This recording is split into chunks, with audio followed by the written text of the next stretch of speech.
We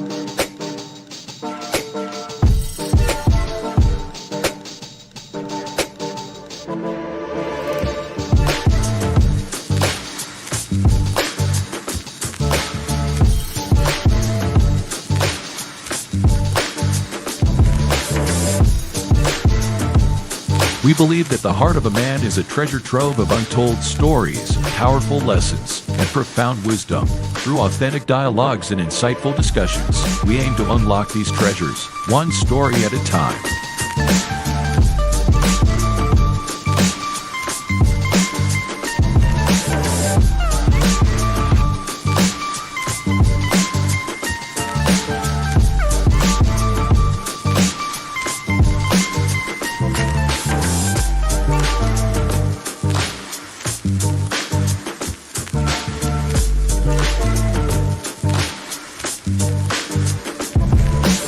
So, whether you're seeking guidance, inspiration, or simply a moment of reflection, you're in the right place. Get ready to be challenged, inspired, and transformed.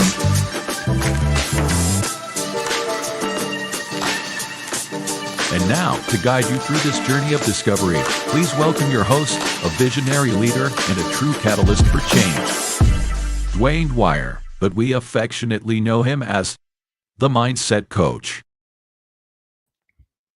Good evening, happy Friday, happy last couple of days of Men's Mental Health Week, Health Month, and all the other good things. I am one of your co-hosts for tonight's show on Hearts of Men podcast. We'd like to thank each and every one of you guys for being here tonight. Gentlemen, well, actually, let me back up before I say gentlemen. I am co-hosting tonight with my brothers, Mr. Dwayne Dwyer, here by my side, the Mindset Coach, and at the bottom of the screen with us, son of Timothy, the Available Men. Gentlemen, it's Friday, and we are here, and it is 8 p.m. Eastern Standard Time.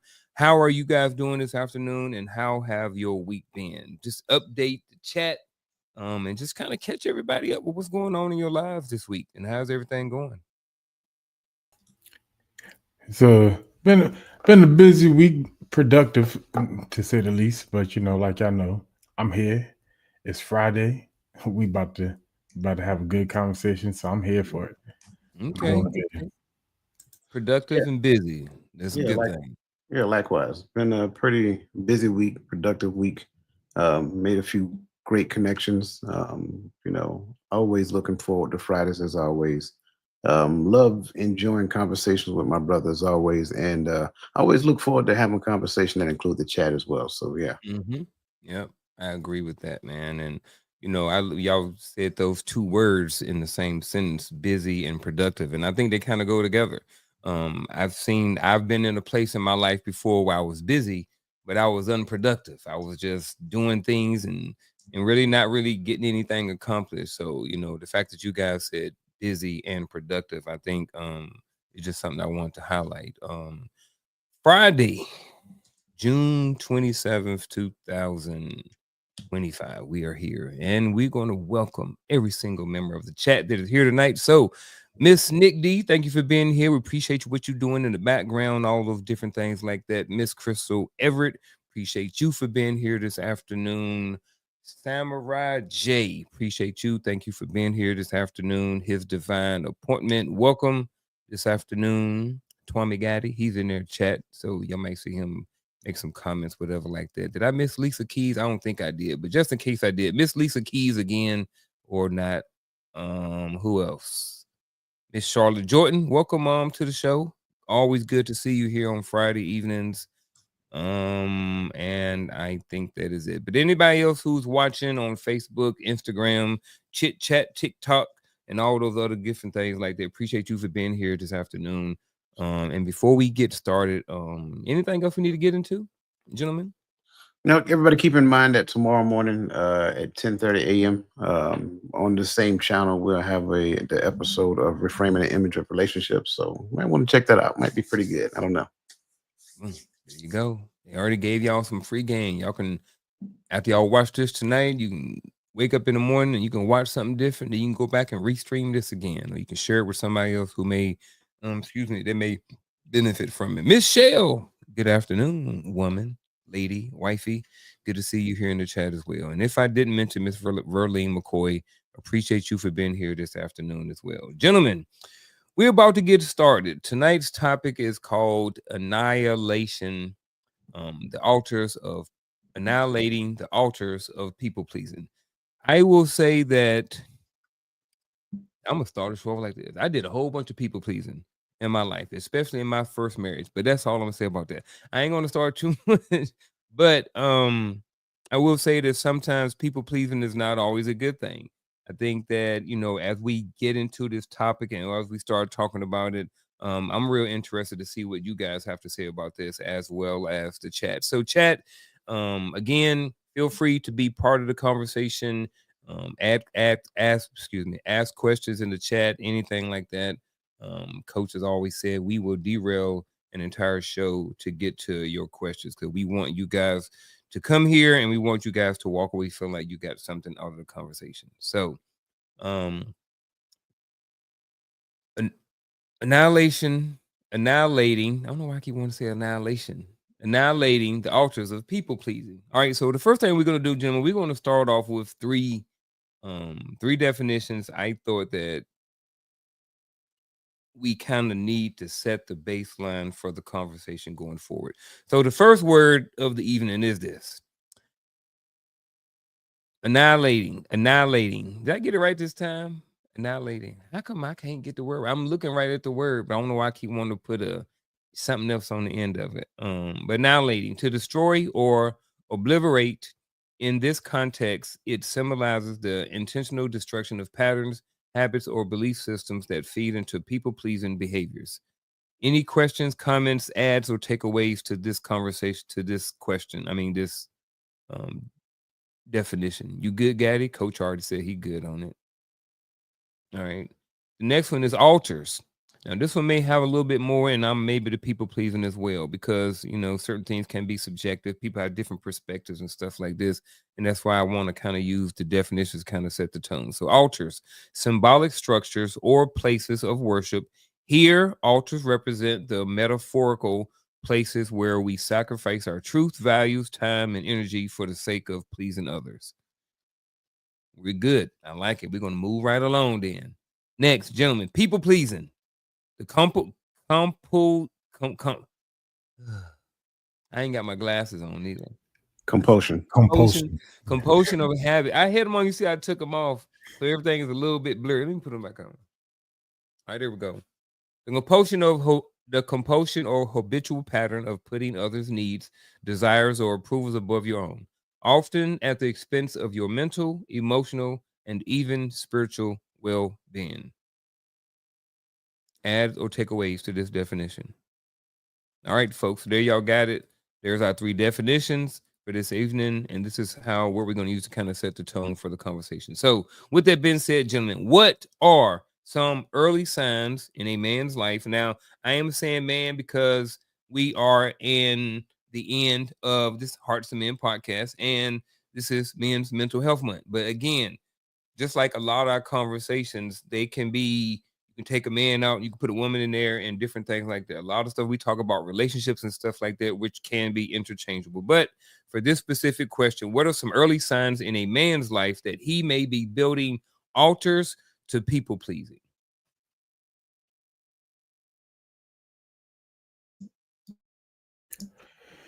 Some early signs, I would say, when you begin to, or when you feel yourself, let me not even say begin, when you feel yourself beginning to shift the things that you have prioritized for yourself because of how someone else may feel, not even of how they express, even sometimes of how you perceive they may feel about it, and they may think about it, or because somebody has something going on that they just came up with last minute, things like that. And so now I shift my plans from what's important to me or what I have prioritized for myself in the attempt to make sure everyone is happy. In that sense, the moment you feel like someone else has to be happy, in spite of yourself and your priorities. Let me not even just say that, in spite of your priorities, that may be a sign that we're on our way to start people pleasing. When did men being happy become a thing? I'm just gonna start off by saying that. Um, I like where Gaddy went with it because I'm definitely agree. Also, I will add a lack of priorities, um, not ever establishing those priorities for one. And because you have not established those priorities, you experience some degree of anxiety because you find yourself being pliable to the needs, wants, and desires of other people. You feel a particular type of way because you don't want them to be upset with you. Is another way that we can look at it. Also, if you ever use the word no, and this kind of, I don't want it to be spillage into another topic, but if you ever use the word no, you feel anxiety because you said no, and you're wondering and hoping that this person doesn't get mad. So all of those things compounded into one, and I think that's kind of like the beginning stages of it, right? Again, you fearing another person being disappointed in your response, you feeling some type of anxiety, never having established any type of priorities, and you just find yourself, and I'm not talking sacrifice. Sacrifice is a whole different conversation, but you find yourself going an extra mile just so that you don't disappoint someone. You talked about the word no. There's a word that come to my mind when I start thinking about people pleasing, because I used to find myself doing it a lot. Before I address something, I say things like, "No offense, but,"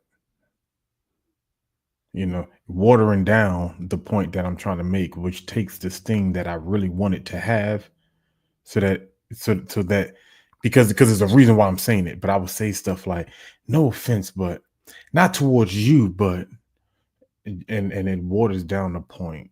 Or when I say for me, for Yeah. me, right, Well, right, for me, I think, yeah, right. yeah. Yeah, I like where both of you guys went. I'm gonna add to the no piece, and I'm also gonna kind of add.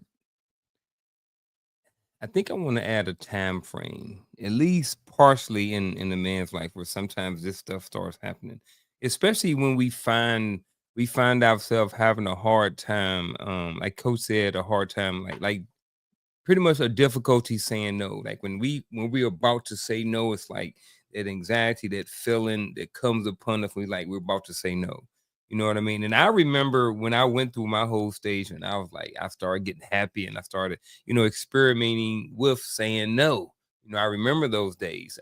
But I remember also being in, I want to say middle and high school, and maybe even elementary school, but middle and high school.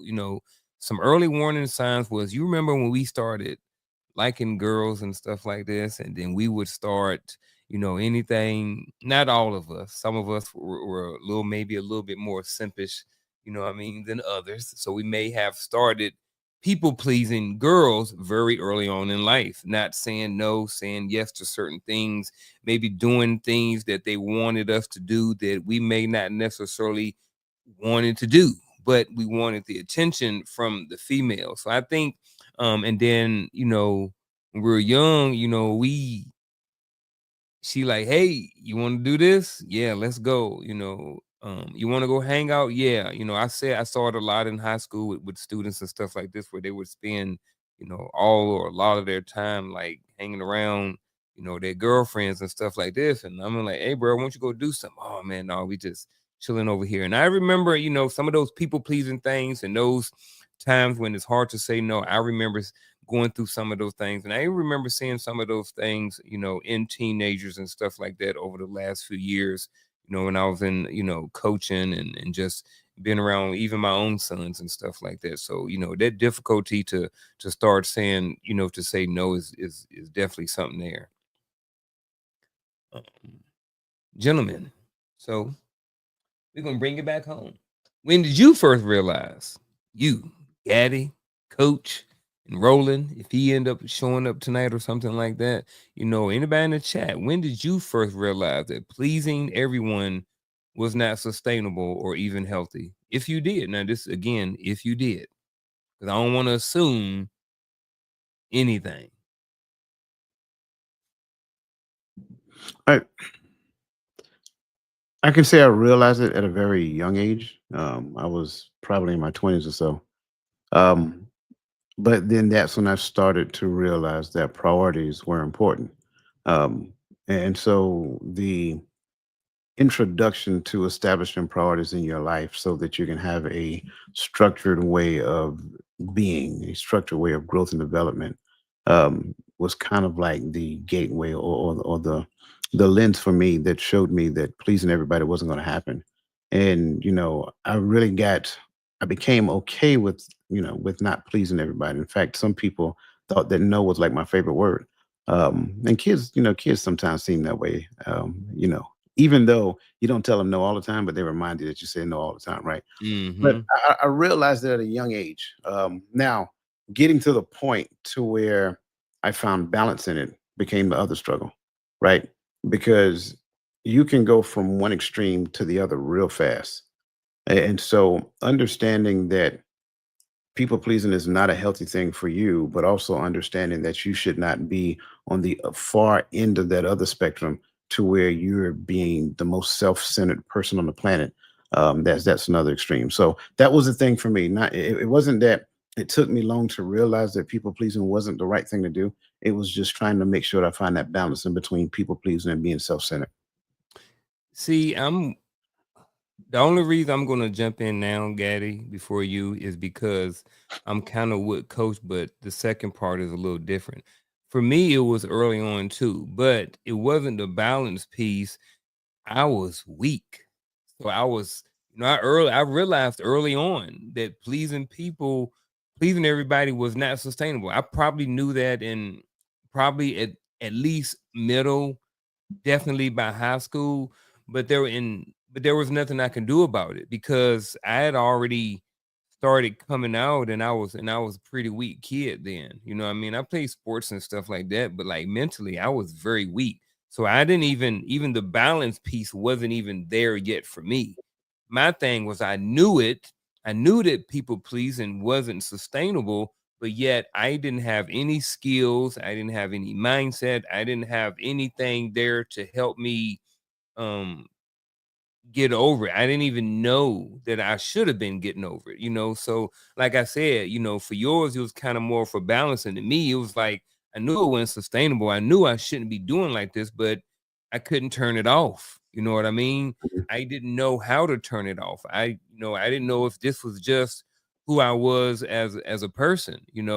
Maybe I'm the kid who got the gene to where I'm going to be picked on. You know what I mean? And I got to please everybody so I don't be scared, and so people are not, kind of on me. I was a little kid, I'm only 5'6". You know what I'm saying? So I grew up. I was always, a smaller kid. So I always got picked on. So when you get picked on and stuff like this, and you get bullied and stuff like this, you don't necessarily develop all of those skills to help you defend off older kids and different things in life. So you start growing up, trying to please people in a sense, also to kind of keep people off of you. You know what I mean? I can keep people, if I can crack a joke and I can make joke and I can make coach laugh early during the day, maybe on the bus, maybe when we get to lunch table, he ain't gonna pick on me, he ain't gonna joan on me. That's an old word right there. You know what I'm saying? So um yeah, that's kind of where I want to stop right there, and let Gaddy chime in. But like I said, for me, I first realized people pleasing wasn't healthy and wasn't sustainable early on. I just didn't have any skills to do anything about it, so I just stuck and stayed in it for a lot of years. Yeah, man, this question has so many layers for me. So I'm glad you jumped in because it gave me time to really like compress it. Mhm. Uh, but for me, is when I realized that the same time I realized that being good doesn't promote, right? And not saying being bad does. Um, and I'm speaking of like so like my early military career. I spent I spent first few years being really good at my job. I tell people I don't think that from 2009 to 2000 and today, that there was a better 42 alpha out there than Son Gaddy, right? But Son Gaddy was specialist Gaddy for a long time, because while people were not trying to learn their job, they were going to school, they were doing things and everything that made them competitive in promotion world. I was more competitive in performance world. I was a really good. I was the go to. They came to me before they came to the NCOs. They came hunt me down. They asked me to take on special projects. They asked me to step in when NCOIC was gone for meetings and stuff like that, because I knew what was going on, and it made me more. It made me less expendable, but non-promotable. If that makes sense. I Oh no, we can't lose you for 3 weeks for that course. Well, I want to go to Fox 5 course. That's important for my MOS in the future. Oh, well, that's a 4.5-week course. We got this thing going on and we really need you. We can't lose you, and so when I realized, I was more concerned about people understanding how good I was than I was about taking care of myself. And then it goes to what Coach said, like it created a lack of priority for me. And so I started watching people that I trained out promote me. By the time I made SARN, these jokers was getting their first look at SARN first class. I said, "Excuse me, what? Who?" Yeah. But that's because I was, my priorities wasn't set. I felt like if I took too much time to go to school, if I took too much time doing this, if I made it seem like I cared more about myself than the job, then that would make me not look like a good NCO or a good leader. Man, I like that. And then, kind of what you said kind of goes over to Samurai J's comment. So I'm going to bring that up. So Samurai J, appreciate you for your comment. Appreciate you for being here this evening. The question is this. And, so this kind of made me think about it, when you were just now talking. Are we trained at a young age to people please? I can remember always wanting to please my parents no matter what we thought our priorities were. So, gentlemen, what say you? Do you think that we, were trained at a young age to people please? So I'm glad you brought this up, because I was going to mention it as soon as you got finished. But the answer to this is absolutely. Mm. And depending upon what your dynamics were at home, you were people please in one direction or the other. Like going back to one of the biggest revelations I had when it came down to people pleasing, like case in point, we're taught as men to, like, well, I use me. I'm not going to speak for every man out there, right? But we were taught to be conscious and sensitive to the emotions of a woman. I was raised by a woman, so it kind of helped, right? And so one of the things for me is that I hated to see a woman cry. And then one day I got quiet. I was just, spending some time to myself. I got off work early. And I'm sitting there and I'm thinking about something, because me and my, ex during that time, we had a heated discussion, I say it that way. And I'm like, wait a minute. Why is it that her feelings matter more than mine? Why is it that if she is disappointed about a thing, I'm expected to do cheetah flips to fix it? But if I'm disappointed about a thing, it's like, oh well, you're a man, you're tough. It'll pass. And so that's when the light bulb started turning on for me. And so when you trace it back, for me, I was pretty much raised in a predominantly female household. And in fact, when I look at it on both sides of the family, it was mostly female, very few men, right? And I won't even just leave it at very few men. It's very few men, and the men that were there, they weren't real active, right? It was almost like that go along to get along mentality. And I'm like, why is that? Why, when I go and see, my in-laws, her grandfather would sit in the corner and just be quiet and speak. That's all he really did. He never really talked. He never really, talked about anything, just spoke and things of that nature. And, I would go and sit down and talk to him or whatever. But so when I look at stuff like that, right? Especially for men, when you ask, are we trained at a young age to people please? Absolutely. But I also like what Crystal said, and I'm not trying to get past this question because I really want Gaddy to chime in as well. But I also like what Crystal said, because at some point, and that's the balance thing I was talking about, at some point you believe that you just want to help people. But am I helping because am I helping because that's who I am, or am I helping because that's what I believe I'm supposed to do? And sometimes we believe that's the same thing, and it's not really the same thing, right? Because the quote unquote supposed to do notion may come from some type of training, conditioning, or whatever that you experienced at a younger age growing up. So, you know, finding the difference between the two, understanding that there's a difference between the two, and then recognizing, like, okay, I don't mind helping somebody else, but what if my help for them become a sense of dependency? Do I keep doing that? Do I continue to help to such a degree that person becomes dependent upon me helping, and then they started expecting that help, and then they get disappointed because at one point I say no? So that's kind of like what I'm talking about in that regard. I like that. And as I'm thinking about this, I'm thinking my answer is yes as well. I think that, I remember growing up, Charlotte Jordan telling us, say please, say thank you, do this for other people, always be nice to people. I understand manners, respect, those different things, but also in a sense, those are things they're in a sense they are kind of people pleasing. You know what I mean? But I don't remember growing up learning about pleasing me and taking care of me. So even at an early age, I think we were more so trained to focus on other people, even before we look at and take care of us. A lot of times people think that, when they take time off to do something for themselves, that they are, that someone else, oh man, someone no coach need me. I can't afford to take off work today because the job need me. You know what I mean?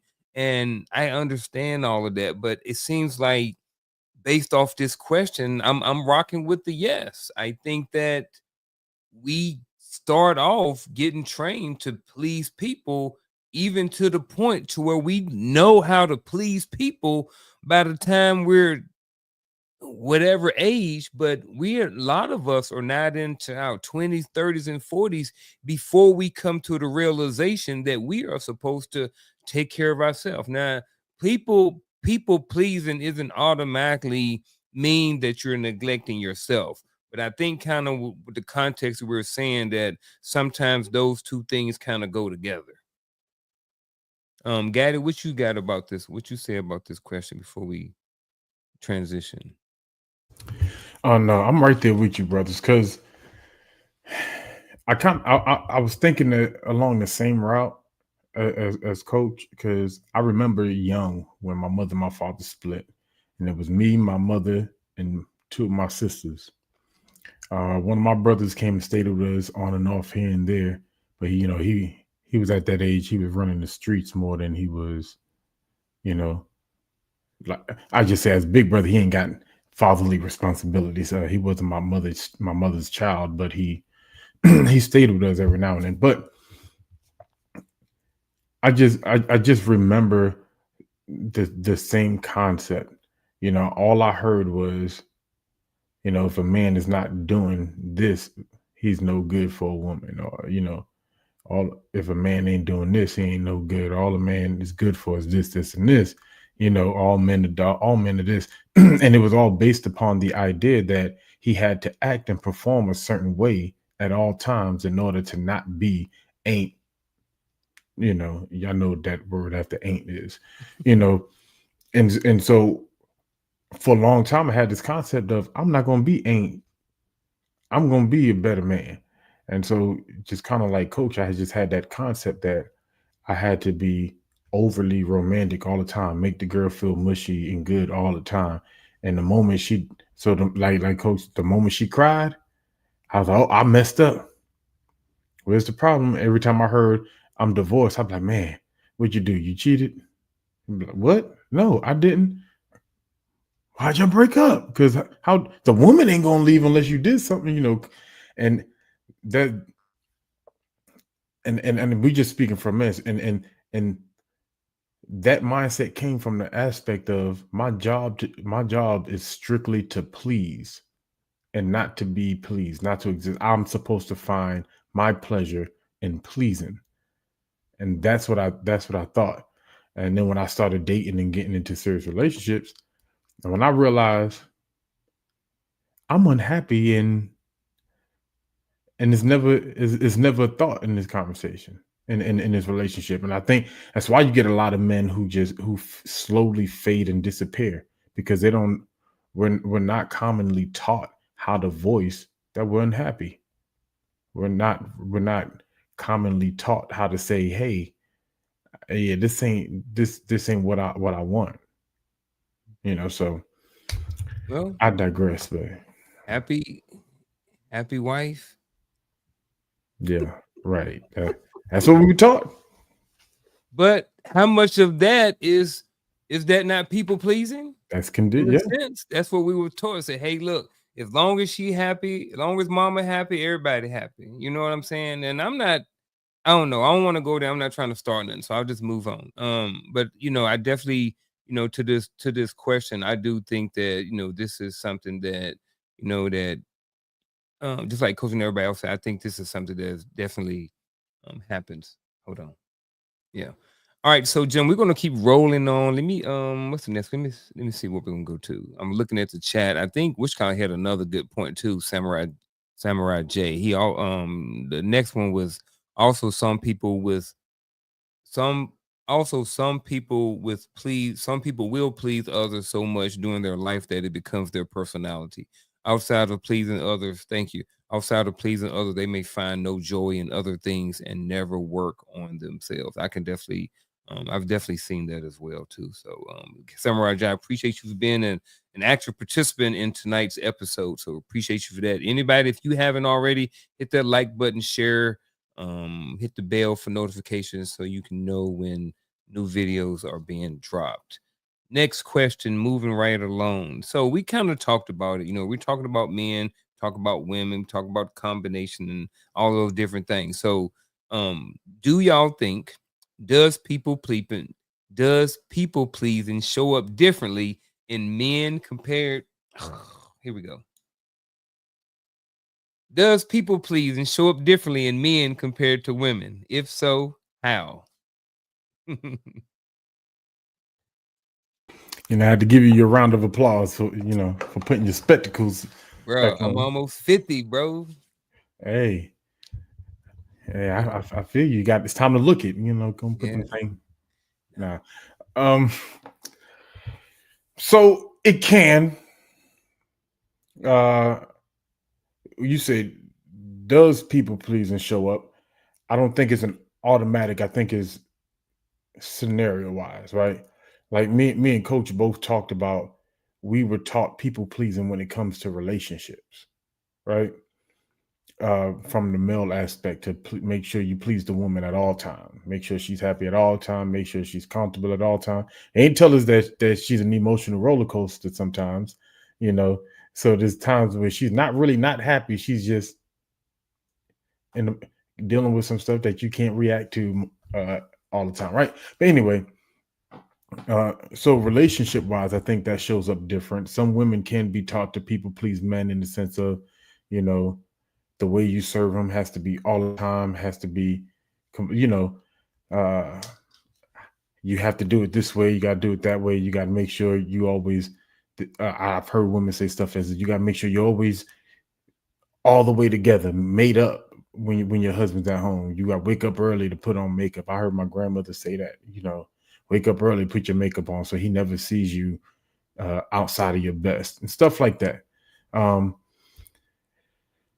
But I think when it comes to just like real life, workplace, I think it can show up the same. It can look the same. I just think we perform differently just on the merit that we're men and women. I think for men, sometimes we get into people pleasing spaces because a lot of men believe it. I tell people, I think a lot of men are anti-confrontational because we understand how prone we can become to confrontation. And I seen Coach I's Twitch, so I know he's like, "Where you going with this?"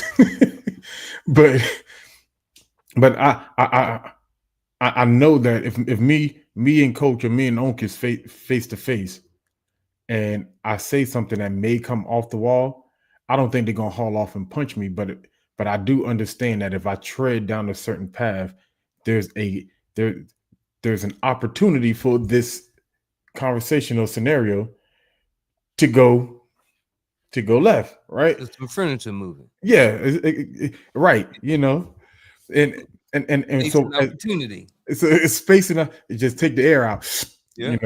But as men, we understand that, and so I think sometimes it can come. We can get into a space of people pleasing because this is my brother and I don't want to fight with him. It's my brother and I don't want to tussle with him. So I'm just gonna leave that alone. I'm gonna let him have it. I disagree with everything he just said, but I'm gonna let him have it because I don't want to argue with him because that's my brother. That can be a form of people pleasing. I'll land there.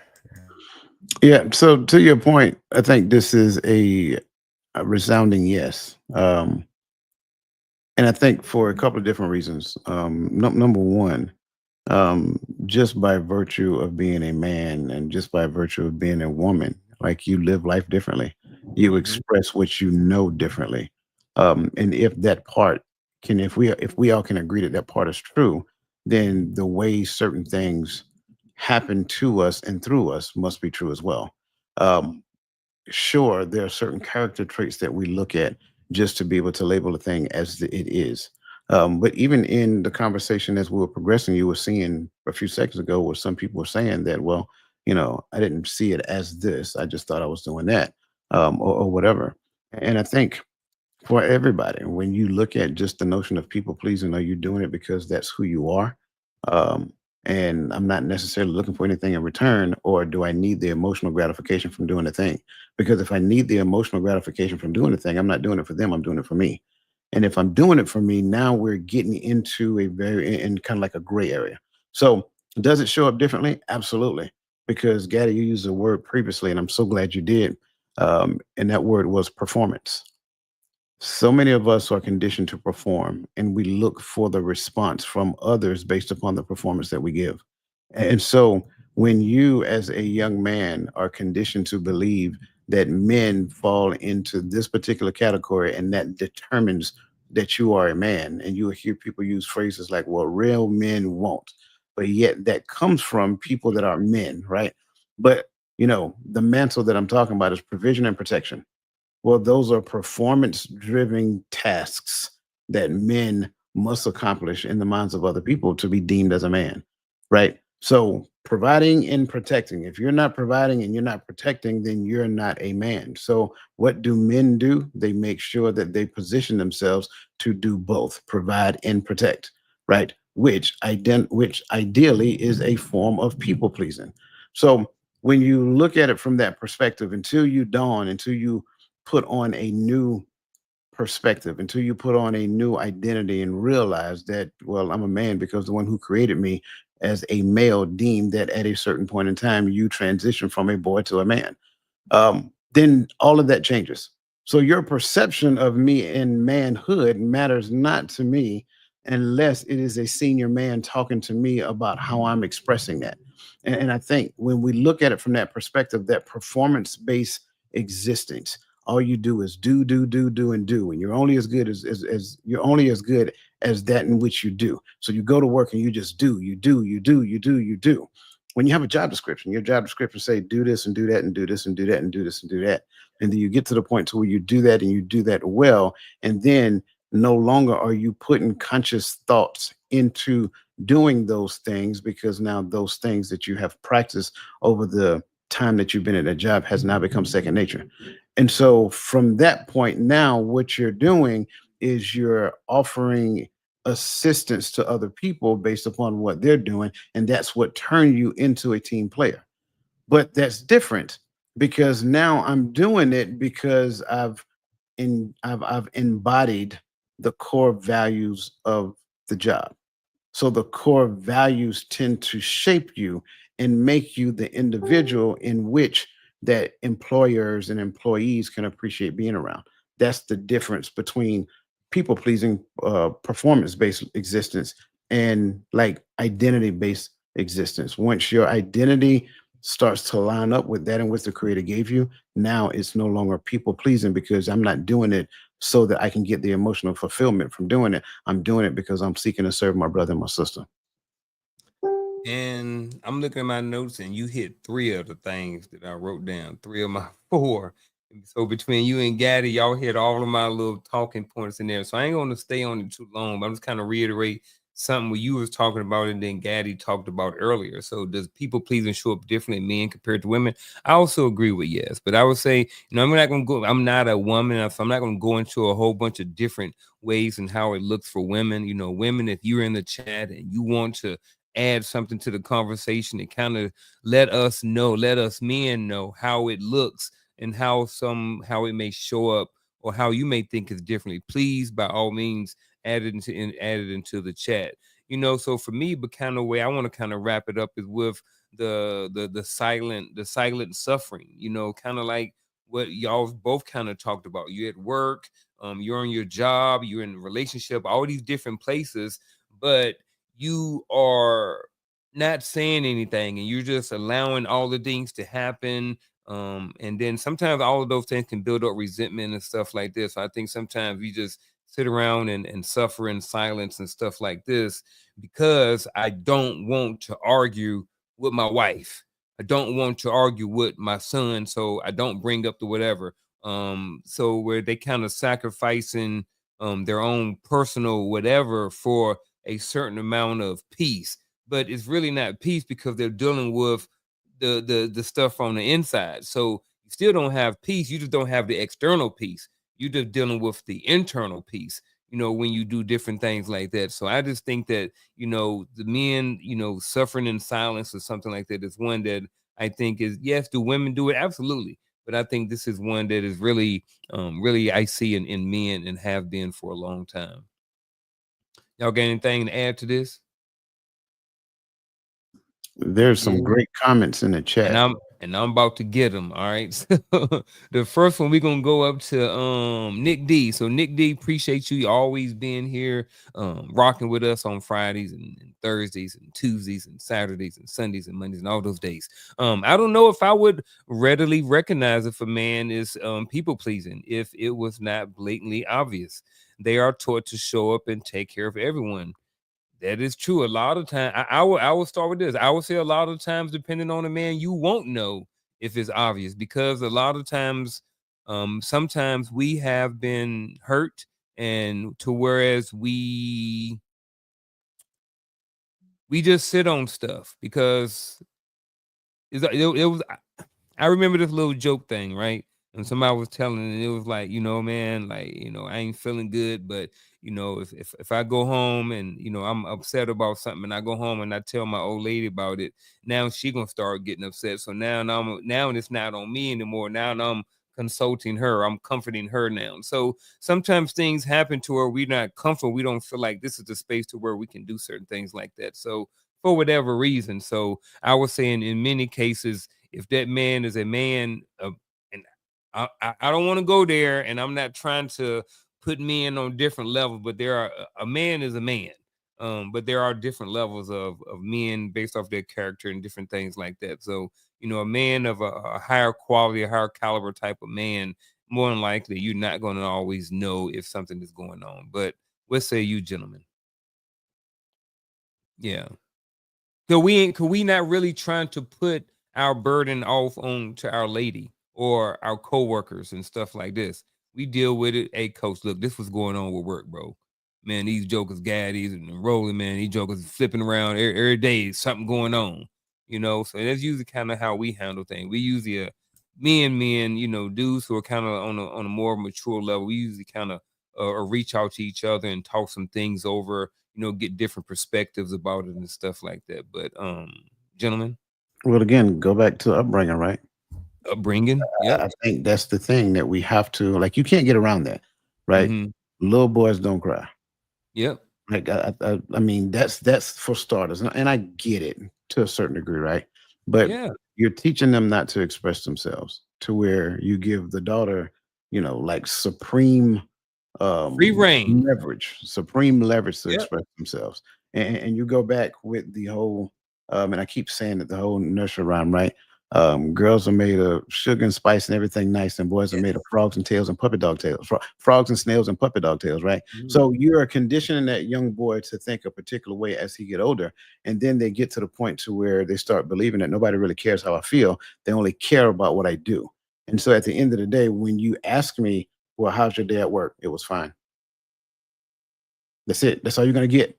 Because at Yeah. the end of the day, there's no need to talk about it. There's no need to tell you what I'm dealing with. There's no need to tell you that, Sergeant Gadd had been hounding me all day about this, that, this, that, this, that, and the third. And these soldiers are getting on my nerve. And oh, yeah, by the way, now that I'm done with work, I got to come home and I have to deal with the issues at home. You don't really care. Like and I'm just being honest. That's what most men think. Most men think you don't really care. You're just asking to check the box. And so when you're asking to check the box, and I said, my day is fine. How's yours? Then you start giving me this whole laundry list about everything that took place at work. That is a clear indicator exactly what I'm saying. Because I'm not saying it's right that he says fine, but it's definitely not right that you tell me everything that's going on at work. Because to be honest with you, I ask you how was your day, not what's going on at work. But yet you think me asking you how was your day is you giving me a rundown of everything at work. Like, what are the things that affected you at work positively or negatively, right? That's what I'm really asking you. And so just in that space, when it comes down to it, like, sure, we're expected to just deal with it, shoulder it, and get over it. I mean, I saw when I read this comment, right? I thought a lot of things, but the first thing I thought about was something we don't really talk about. Let's talk about the workplace. There are females that get paid what I get paid to do the job that I do, and there's females that get paid more than what I get paid to do the job I do, and there's females that get paid less than what I pay, right? By nature of my position, right? But let a load of paper, because we get paper by the pallet, right? Because we have a lot of office space, we deal with a lot of paper. Get paper by the pallet. If the woman shows up to the truck to get the paper before the man, they're gonna get the call on the man. Hey, where y'all at? I know y'all not gonna let these women do blah. Now, I'm not saying right, wrong, and indifferent. I'm just putting a perspective on it.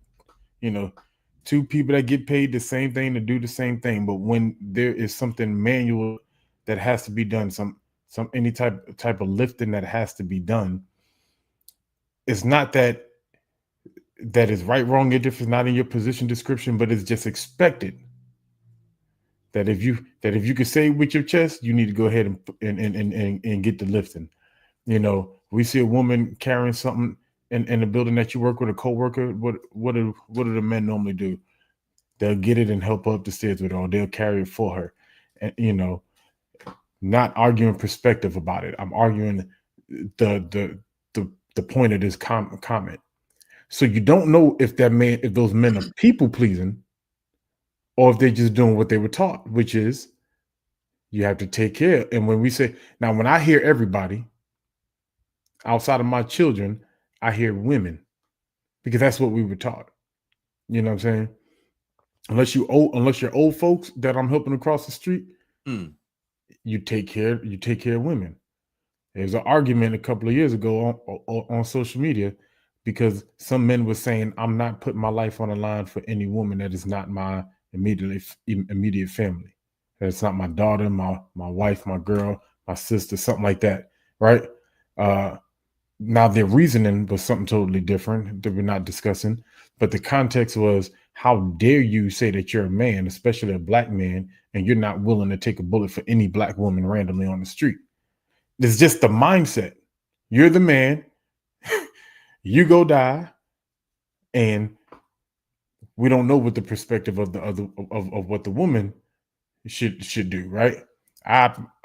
I'm not going to get into that conversation, because that's a whole nother conversation. But I think of things like that. And so if a man jumps out there, a woman could have smacked the man, threw something at the man, something. And once the man retaliates with an aggressive positioning, it's going to be in the men's nature that is around to step in the middle, or at least to want to step in the middle, right? to stop the woman from any physical harm. It's just the the way that we're raised, that we go, like Coach said, it goes back to the upbringing. You can't escape that. It's just the way we were taught, we were raised, the way we view things, uh, right, wrong, or indifferent. So when you start talking about people pleasing, how do you know? I think somebody put that in a comment a while ago. It's like, how do you know where that line is? Yeah, I like all of this stuff. We got a couple more comments I'm gonna get to in the chat. Again, appreciate you for that comment. Does people pleasing show up differently in men compared to women? Samurai J also commented, yes, because we serve one another differently in life. Some things will be universally, especially in work. I like that one too. And then moving down to his divine appointment, I think manipulation and conditioning moves us in the space of people pleasing as well. What do y'all, real quick, Coach? You got to add something to this real quick, and then we're gonna move on. I don't want to spend too much time on it, but what's your thoughts on this, real quick? I can agree with that. Okay. I think we kind of touched on the conditioning piece, right? But the manipulation thing, um, it's a very like when we start bringing the emotions, and that's kind of like where I'm gonna go with it.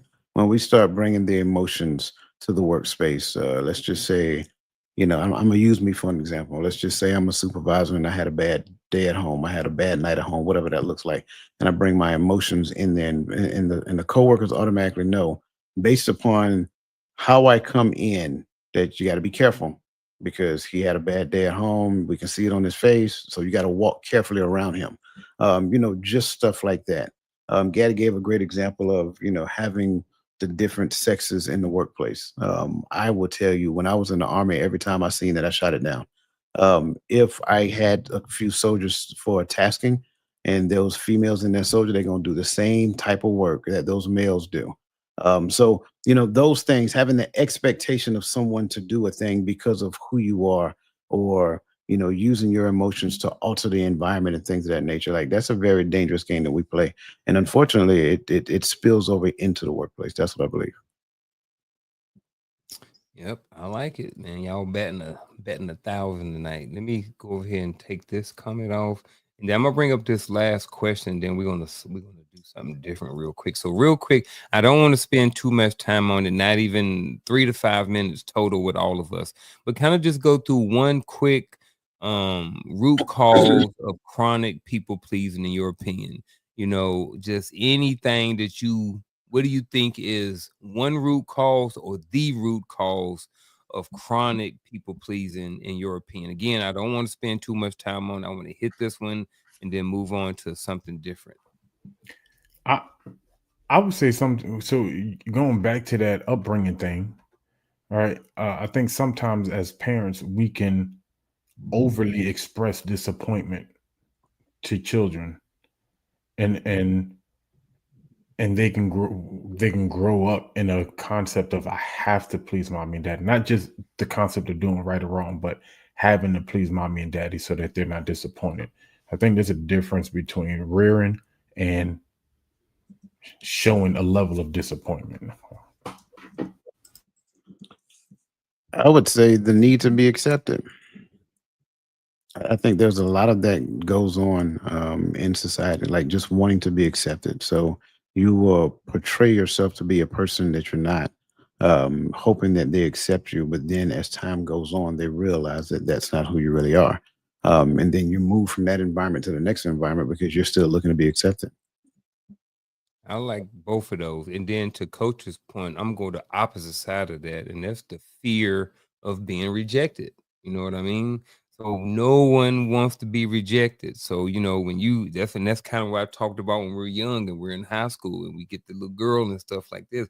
We don't want to be rejected by her, so we will carry her books and give her $3, or I don't know, give her, I don't know, whatever we did back in then. I graduated high school 32 years ago, so I was in middle school even before then. 36 whatever 39 years ago, so it's been a while. So but here's what we're gonna do, man. I appreciate that. So here's what we're gonna do, folks. We're gonna shift a little bit and we're gonna play a game tonight. This game is called Would You Rather, so feel free to play along with us in the chat at home and all those different things like this. So pretty much all you have to do is I'm going to bring up a question, and it's going to be, would you rather do this or would you rather do that? And all you have to do is type in, what would you rather do? So we're going to start with the coaches and the people are here on the panel. But again, there will be on the screen for you to chime in as well. Again, you can write them, type them in the chat if you need to. So the first would you rather question of the night, we're gonna go Gaddy coach, and then Gaddy coach. We'll do it like that. You ready, Gaddy? All right, here we go. Would you rather, Gaddy? Would you rather disappoint others or betray yourself? Now, all right, so real quick. So after we answer, I think I got like 4 or 5 of them or whatever like that, maybe 6, I don't know. After that, then if we want to, if it's something else that you guys want to talk about or discuss a little bit further, then we'll come back to a certain question or something like that, and we can go further. If not, then we'll go on to the we're going to the next question. So the first question of tonight is, would you rather disappoint others or betray yourself? Disappoint others every time. Disappoint others. Okay, coach. Not an easy answer, but definitely disappoint others. Huh? Definitely disappoint others. Not an easy answer, and I'll tell you why in a second. Yep, disappoint others. Okay. Oh, we ain't gotten it in the chat yet. I'm interested to see what some of those comments going to be from the chat. Next, would you rather speak your truth and risk conflict or stay quiet and feel resentful? Now this one is not an easy answer for me, but but I'm gonna stick with speak the truth. Speak the truth. Okay. See what you did. I see what you did there, young Thundercat. I'm with you. You see he emphasized just that piece. I'm with him on that. Speak the truth. Yes. Speak the truth. Okay, there we go. Everybody's speaking truth. So right now we all the same thing. So this is no right or wrong. This is just, what would you rather? You know, it's a good one. Would you rather lose a friendship by being honest or keep it by being fake? Some of y'all already in these situations. Right. I ain't not nobody on our chat. I'm talking about somebody who may be watching, who've ended up finding the video or something. Not nobody in our chat. So we got power in chat and YouTube. Yeah. This one's not a hard question for me because if I lose you by being honest, you ain't a friend. So I'm right there with it. Yep, same here. Yep, everybody chat same thing. Here you go. Here's another one. Would you rather always be needed or finally be free? Ooh, Gaddy. I'm gonna pick yeah, this one was tough. All right, I'm gonna go with be free. Okay. Yeah, I'm too choosing be free, but there's an assumption behind this question. But right, would be free. Right. Yeah, because if it's one of your kids, you know what I mean. That's a So or your spouse. Would you rather say yes to keep the peace or no and protect your peace? The peace versus your peace.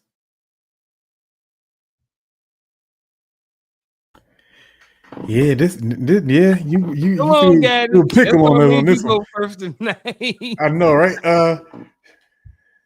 Gotta think. Yeah, because like he said, there's assumptions that has to be made. Absolutely. So, and if it's inner peace over quiet peace, I'll pick my inner peace. Ooh, okay. Depending on the piece. So yours is going to be depending on the piece, internal, external piece. Okay. Yeah. So which one would you rather?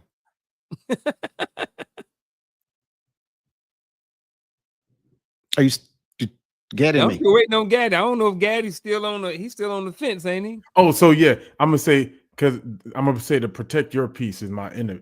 I'm looking at that as my inner peace. So okay. Yeah, because of the question, right? But again, there's more to it. But protect peace. Okay. All right. Last one. Would you rather break someone's expectations or break your own values? Break expectations, no hesitation. Yep. Expectations, no hesitations. Yep. All right. Coach, agree with them. Which one did you want to go back to, Coach? You talking about contact. Was that first one? Probably all of them. Probably all Right. of them. All right, here we Probably go. all of them. Disappoint others or betray yourself? So the reason why I said that there's more to this is because betray yourself also means that I'm committed to myself. And if you really like understand what commitment really means, I should not be committed to self. I'm committed to someone else, a higher calling, whatever that, whatever you ascribe to, right? And with that being said, that also helps me to understand how I am to treat people when I'm around people. So my commitment to him means that I value others. But if me being committed to him disappoints you, then you're just going to be disappointed. Hey, I'm That- rocking with you on that. That's exactly what I was going to say. Same thing. That's exactly what because myself, and when I hear, I feel what you're saying, being committed to self, but when I hear betray yourself, I hear betray who he has made me, who I have become in the Most High. And so for me, it took a lot of battling to finally find who I am as a person, not as a title or anything like that, just as a person, who I am. And so if me holding on to that means I have to disappoint you in your expectations of me, I'm sorry, but like he says, there is a level of people should be able to count on me in a certain manner that comes with being who I am in him and the Father. Gotcha. Do you want to add something to this one? I know you said all of them, but I don't know if you meant literally all of them or. Yeah, you know me, man. There's no such thing as your truth, right? It's The only truth, the yeah. truth. It's only the truth of what is true, facts, opinions, and stuff like that. So yeah, when I see that, speak your truth, and I don't have a truth. There is the truth. Yep. This one was the friendship. I shouldn't, man. If I'm losing a friendship over being honest, then we ain't. Yeah, I think Gad explained that one already. yeah, absolutely. This one, needed or family be free. Because I automatically went, and I thought about this, I automatically went to my kids on this, automatically thought about this. I like being needed, but I like being free too. You know what I mean? So, but I think the need that I feel is it's just me. I just want to have, a good relationship. You older, you want your kids to come to you for information and say, "Hey, Dad, what do you think about this?" So in that sense, I want to be needed. You know what I mean? And I don't know if I really want to be free from them wanting, needing me. You know what I mean? But I don't know if that's me or not. Yeah, you do. It's called adulthood. Mm. When they're kids, I want them to need me. I need them to need me because I need to be there to not only train, but also coach and mentor as they become older. But when they become adults, they don't need me. That's an internal thing within me. What they need from me is the advice that I have them so that I can continue to liberate them so they can finally be free. Right. Yes. I think a lot of times when we get older, and especially as grandparents, right? We still want to be parents to our grandkids. No, that's my kid's responsibility. My job is to advise my son on how to be the best parent. In fact, advise my son on how to be a better parent than what I was. I don't care who you are, you're not as great of a parent as you thought you were, even though you may have been a good parent. I'm not taking away from that. But could you have been better? The answer is always yes. So now I have a responsibility to advise my son according to the lessons that I learned from fatherhood so that he can be that. The minute that I try to get in between him and his son and do this and do that and do this and do that, now I'm like a surrogate parent to my grandson, and that's error. I agree. I'm gonna throw a curveball on it because I think as men, the parenting side of it is obvious, right? With this question, right? But when as needed, I want job security. Whether it's my business or whether it's my job that I plan on staying in until I retire, but I want a level of job security. And now, if we're talking about free, as in I hit the lotto and I'm financially free and I can quit Yeah, this see, job and tell you be everybody, quitting that job, you be right? out. Exactly. That's You be 2 different. fingers in the air. But in the sense of it, I don't think anybody in any industry wants their industry to fade out. All right, that kind of freedom is not always nice. Now you got to start all over, find a new career path or whatever case may be. Might be cool. Go start a business. That might be your freedom, but I there's a part of it where I'm like, job security is nice. Not so fast, my friend. Back to I it. knew it. I saw it brewing in his face. He Yeah, couldn't man. hold it. Listen, I listen. I'm serious when I say this, and I don't want to become too long-winded. Whenever we become a slave to a job, we're still a slave. That's the thing that I need to understand. I have a responsibility to continue to develop myself. Sure, I may have a job for now, but if I am just becoming complacent in that job and seeking to be secure in that job, then that means I miss some clear and obvious indicators that were telling me that I needed to continue to grow and develop myself so that I can outpace inflation. That's the other side. I have to get to the point to where I outpace inflation because there's something in me that is yearning to get out. And when I allow that thing to come through me, when I allow that thing to come out, then there is no inflation that will be able to catch me.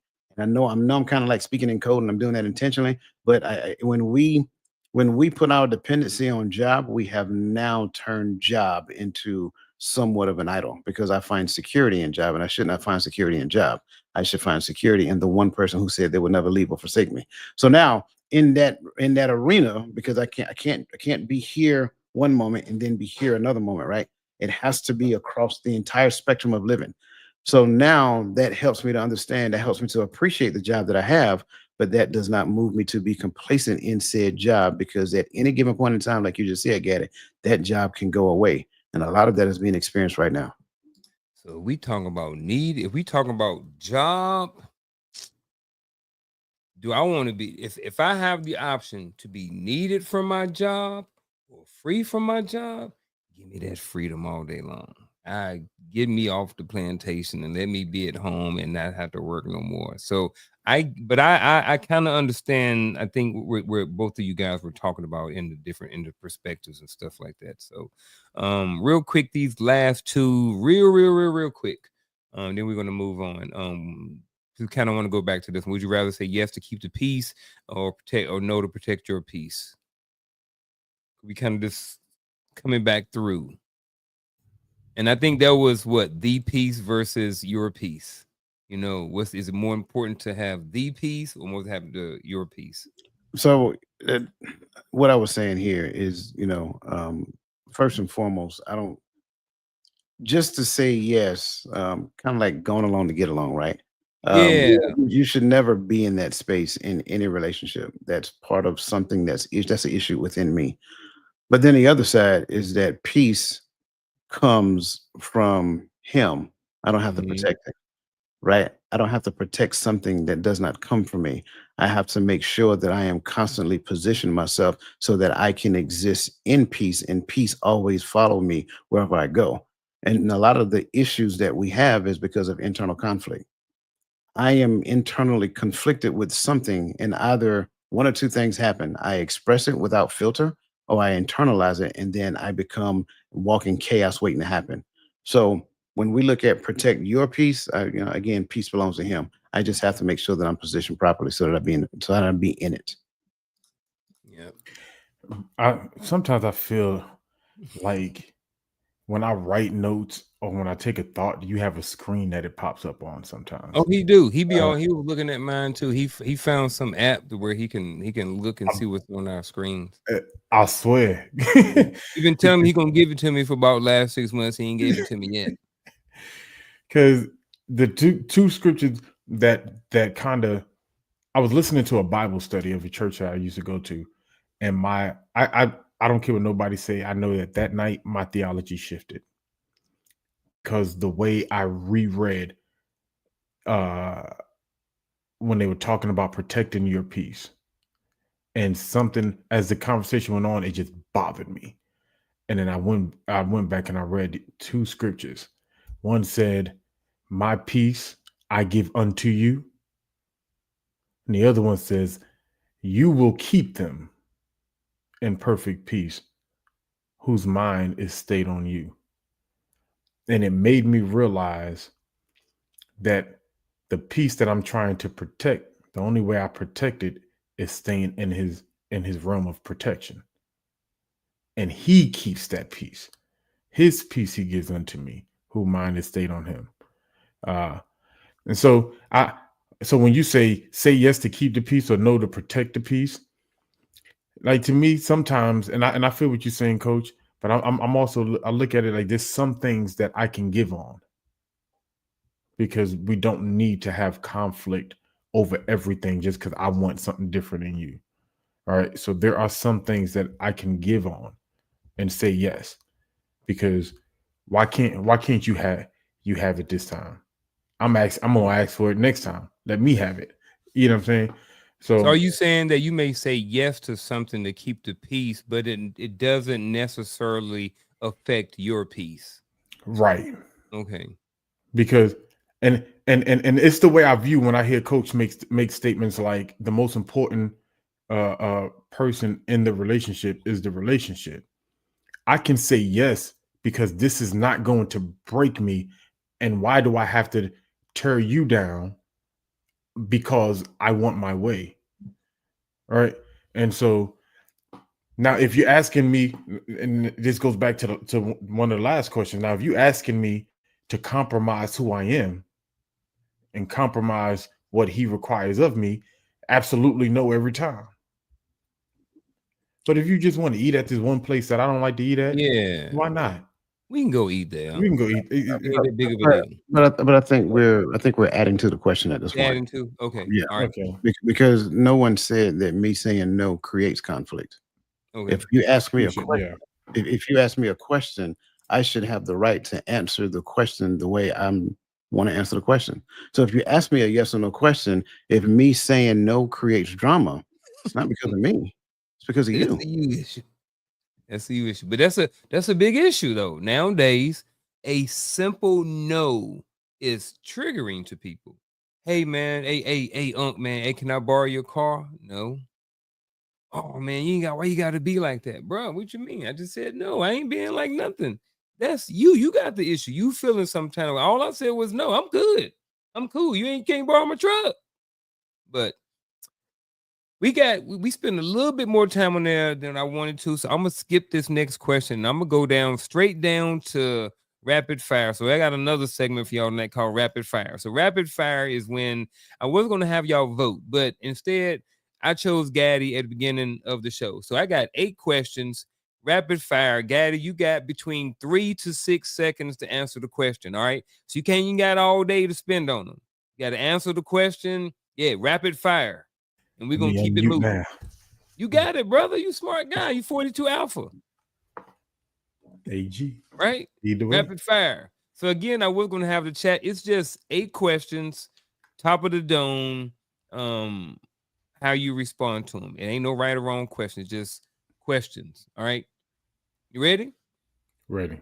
All right. So the first one is, what's one word? And all y'all in the chat, Coach, Coach, you ain't going to respond, just Gaddy. But if in the chat, if you want to play along, feel free to do so. So what's one word that comes to mind when you think of people pleasing? Scared. Scared. Who's the hardest person in your life to say no to? My kids. What's something you used to say yes to that you no longer do? Holidays. Which is harder, setting boundaries or enforcing them? Enforcing them. Name a moment you people please. Nah, I'm on that one. Finish the sentence. I knew I had to change when. I lost sight of who I was. What's the most freeing no you have ever given? Say that again. What is the most freeing no you have ever given? doctrine, to certain All right. doctrines. Okay. When do you feel most authentic, alone or with others? Alone. Alone. Okay. Good job, Gaddy. Gaddy, you was on it, man. That's some good questions. What'd you think about the rapid fire segment? I didn't know what was coming. I was like, in my head, I was like, "Where's it at on my notes? Where's it at on the notes?" I didn't know the notes. I had to. Yeah, I was like, "Let me leave it alone." Hey, he's over there sweating. What's that? You know, He's sweating. over there sweating. I ain't know. I ain't gonna have no question to throw you under the bus. I ain't gonna do that. Nah, but I'm unpredictable sometimes. You never know what his questions are. Not that they throw you under the bus. Is that sometimes you ask a question that make me be like, huh? So I didn't know what to expect. Yeah. Yeah. Which y'all let me know. So in the chat, let us know sometime tonight what y'all thought about the rapid fire segment and or the other segment, the would you rather segment. So just let us know at the end of the night. Sometime chat us, email us, reach out to Coach Gaddy, one of us, or something like that. And just let us know what you think about those two different segments right there. So what we're gonna do, we're gonna get we are wrapping up. We got about 14 minutes or so. So I'm gonna do one and this is kind of just to let everybody in the chat know what we got going on and stuff like that as well for the rest of the show. So we got one scenario question, and then we got one or two questions after that. We may get both scenarios on though. One or two questions, and then we're going to end up with our final thoughts. And if you haven't already, go ahead and hit that like button, share button, subscribe button, all of those different things like that. Appreciate everybody for being here. But here we go. All right, so here is the scenario for one of the scenarios for tonight. Which one y'all want? We've been talking about the work stuff. So let's go to this one. All right, so Marcus has been dating Jasmine for over a year. To keep the peace, he constantly adjusts his schedule, opinions, and boundaries. He loses himself slowly, but fears that standing firm will cost him. That is all you get, gentlemen. The floor is yours. I guess I'll take it first since Gaddy has been ran through the gauntlet with rapid fire. Yeah, even did the gauntlet. Yeah. I would say first and foremost, Marcus needs to give me a call. I will start there. The issue, if Marcus does not regain himself or regain ground, this is going to become habitual on both parties. Jasmine is going to start having expectations for him to continue to adjust his schedule, adjust his opinions and his boundaries for the sake of what she wants. The other side of it is that Marcus needs to understand how to not only have boundaries, but also express himself in such a way that he is not being belittling to Jasmine. And also, when it comes down to a schedule, did he share his schedule with her? Does she know what his schedule is? Because at the end of the day, I'm not saying that you can't adjust your schedule, but is it necessary to adjust your schedule, right? Have Jasmine done everything that she needs to do the things that she want to do, right? Because let's just be honest, there's a lot of Jasmines out there, right? That Jasmine has a issue, and now it becomes Marcus's issue. And so Marcus now have to make amends to help Jasmine with her issue. Well, Jasmine, let me ask you a question. Did you do the necessary level of work to figure out your own problem? Have you exhausted every means that you have to solve your own problem? Or is Marcus that problem solver for you? Do you view Marcus in that manner? So I think all of these things can be discussed, but I'm going to go back to something that we understood that we talked about previously. There may be some layers that we need to peel back to understand how did we get here. Marcus, we need to understand, were you taught to, be this way? Is this a learned behavior? Did you see your father do this to your mother? Things of that nature. And why is this the way that you express your identity to, Jasmine? On the other hand, Jasmine, why do you feel it necessary for Marcus to make these adjustments? And again, keep in mind, they're dating. They're not married, right? And on top of it, we don't necessarily know how serious this dating thing is that they're doing. So they may still be in that phase where Marcus is trying to impress Jasmine. And if that's the thing that he is doing, that part needs to be addressed as well. So it's a number of things that we can talk about in relation to this, but I don't think it's just one person, it's both. I agree. I'll just continue on adding on because Coach did the whole coach thing and he broke this thing down. Oh, he did.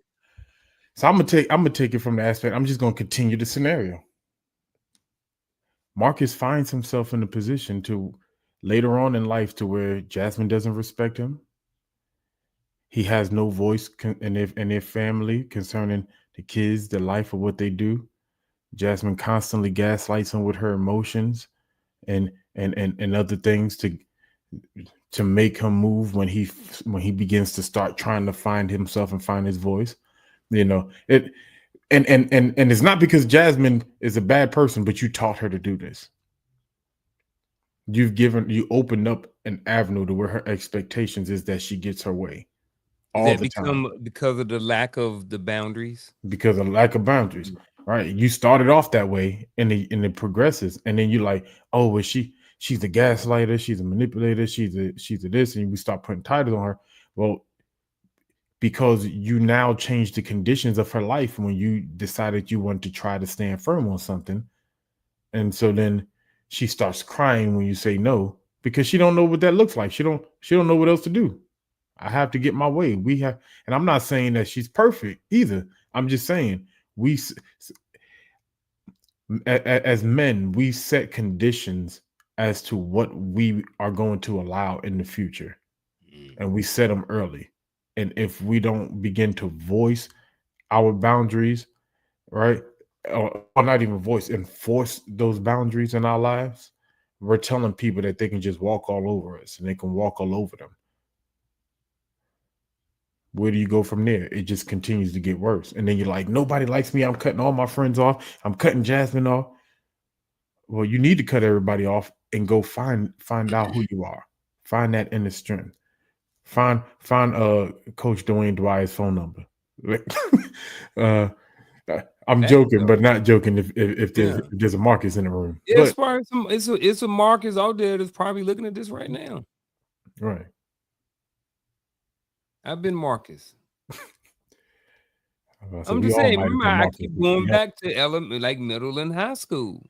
People pleasing. It starts early. Like you said, we talked about how, maybe we're kind of groomed and kind of raised to have this mindset. You know what I'm saying? And then when I got in high school, this is exactly what I did when I had little girlfriends and stuff. It was all about pleasing them. I ain't know who the heck I was. I'm just like, I was happy somebody took my number. You know what I'm saying? Shoot, I ain't playing. But like, you know what I mean? For me, as like being a late bloomer, a smaller guy, and different things like this, I wouldn't, you know what I mean? Girls wasn't knocking down their door to come talk to nobody like me. You know what I'm saying? So it was what it was. But yeah, I definitely get all of that stuff. A couple good comments I want to highlight with this, just because real quick. Samurai J. Marcus will absolutely have to communicate the changes he wants to make so that Jasmine understands the why. I like that. And then Charlotte Jordan, is going to be a serious problem when Marcus come to himself and says no, because he has continued to do what she wants. I get that. It's gonna be an uncomfortable conversation probably, but he got to get used to doing it if he plans on having any type of future with this person. So here's the last question of the night, and then we're going to jump into our final thoughts. So the last question is this: if someone is watching today, wants to start annihilating their people, pleasing habits, what's the first step you tell them to take? Did I say that right? You said annihilating their people. I'm like, oh, wait a minute. That pause was too long. I ain't got my glasses on. Y'all can read the question. Y'all got it. I don't feel like okay. If somebody watching today wants to start annihilating their people-pleasing habits, what's the first step you tell them to take? The first step I would tell them to take will start off with. Well, yeah, absolutely, Carmen. But they have to do the internal work first. That there has to be some internal work that they do within them so that they can understand, number one, where it came from, what's the root cause of it. And then that from there, they can start looking at the things that they can do to change that. So that's the first step. Call me. but start doing some self-reflection. I like that one. Mr. Gaddy. You definitely need to call somebody quick, because I think the problem is we don't really know the root of why we do it. Sometimes, right? And so when you don't really understand the root behind why you do it, it's a long road to try to annihilate it. Um, Everybody that come into your life, you'll start making them out as people that's trying to force you to do what they want, and so you'll start cutting everybody off that shows up in your life. Um, it, it'll become a dark road for you to travel. So I would say you need to get in somebody's office on somebody's couch, and you really it's deeper than what people think, because I think at this point you've really lost sight of who you are. I don't, or you probably don't even know who you are. You don't have an identity as a person. This is why you're trying to please people, and that's why it shows up in ways of of of trying to put on different masks for different circles so that people will accept you. So go dig deep, and then of course find the Most High. Find your identity in the Word. I think that'll help. Please the Most High, and it'll make it easier for you to tell people no, because now you're not trying to shut them down. You're trying to lift him up. Y'all, excuse me. I was on it with the last questions and everything that we done so far. So I really appreciate all of that. So now I guess you guys ready for final thoughts? Chat, y'all ready for final thoughts, man? It's Friday night. Y'all, I really, really enjoyed everybody being here. But we are about to roll out with our final thoughts.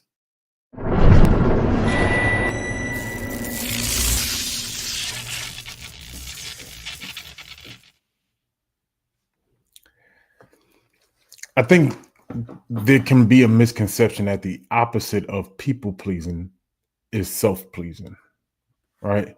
And it's not self preservation as either. Those things can also lead to a dark spiral down another road. For me, I think life gets less tricky when we begin to become pleasers of the Most High. When we begin to start our what we call our spiritual journey, and start figuring out how we can walk with Him, and then and through His Word, because I know we like a lot of people also like to throw around another word like uh, I can't even think of the word now, but you got to be able to read people. You got to be able to see what people want. You got to be able to do this. And I drew a blank on the word, right? Somebody's out there catching it. But like for me, you only able to do that when you understand the word. It's always going to lead back to the word. And by understanding what is good for me, by understanding what is required of me, by understanding who I am in Him, then through that will I be able to see these things coming up in my life that are not for me. A lot of people who show up sometimes looking to try to cause you to people please, try to push you into their way. A lot of times what they're trying to do is push you out of who the Most High is trying to make you out to be. And they're trying to, because we battle against spiritual wickedness, they're trying to push you out of where He's leading you. And they're trying to cover your eyes with things that they want you to see to keep you from seeing what the Most High is trying to show you. And so with all that said, seek Him first in His kingdom. And I think all things will come together.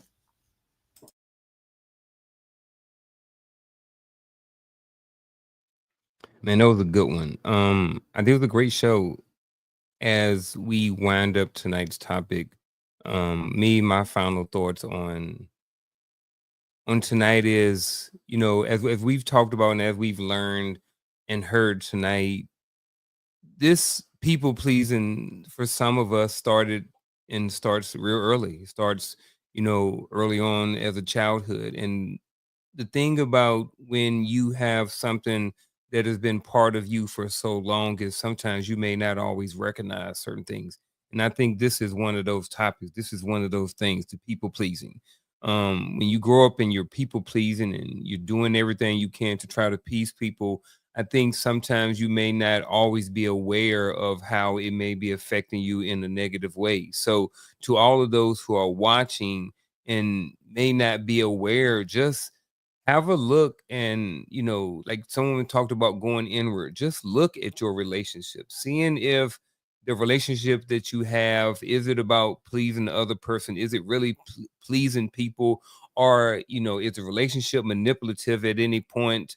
Are you self-sabotaging or anything like that? So just take a look at those relationships. I think that there's nothing wrong with pleasing people, but to where that is the backbone or the staple and the only thing that's in that relationship.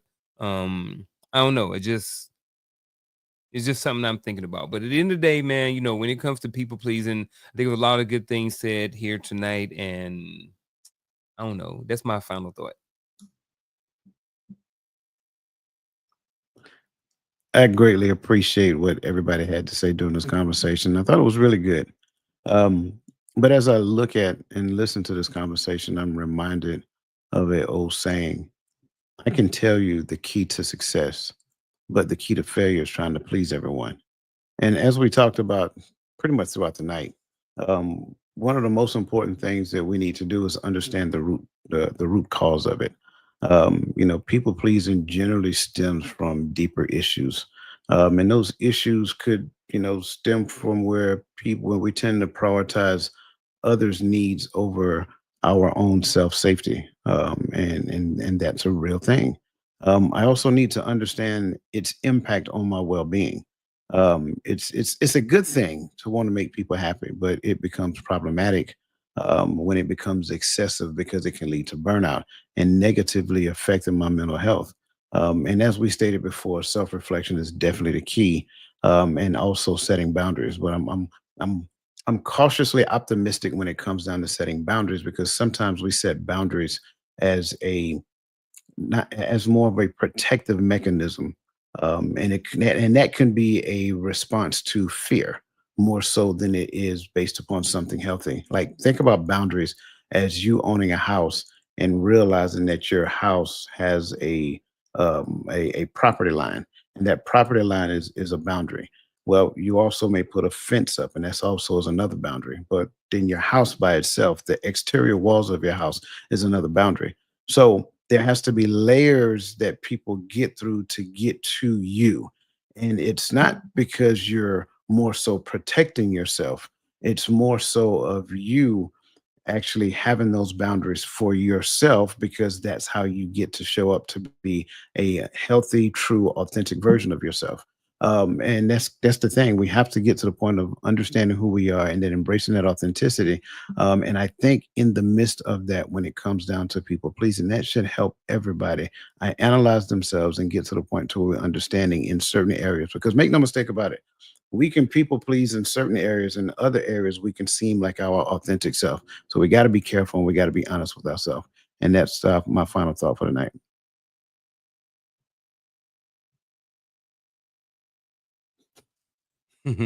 I like it.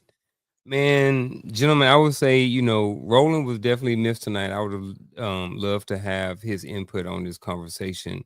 But we rolled with what we got tonight, and it was a great conversation, man. I learned a lot. I was really looking forward to this conversation. Sometimes you have titles and you just like, man, and some of them you just like, man, you really look forward. I would say this: certain titles you like, man, these are good, and some of you like, man, I can't wait to get to this one. And this was one of the ones like I just couldn't wait to. I was really, and I guess because this is something that really affected me a lot of my life. I was always like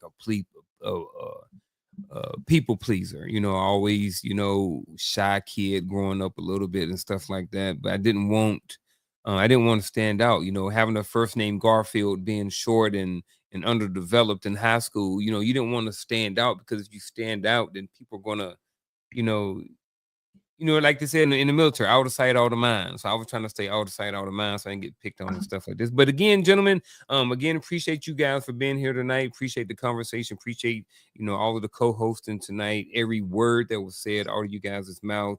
Every word and letter that was typed in the chat. Appreciate you guys for being here this afternoon. Next show time, next hit time is tomorrow morning, 10:30 a.m. Right, Coach? All right. And then after that, is there anything Sunday? Well, Sunday, we always go live at 11:30 a.m. Eastern Standard Time on TikTok. And then, of course, we have Bible study at 2 p.m. Eastern Standard Time. So, yeah, come on out. Yep. And then Coach's Corner next Tuesday at 7 p.m. Eastern Standard Time. And I think other than that, we're done, right? All right, folks. See y'all next Friday night for another episode of Hearts of Men Podcast. We are out.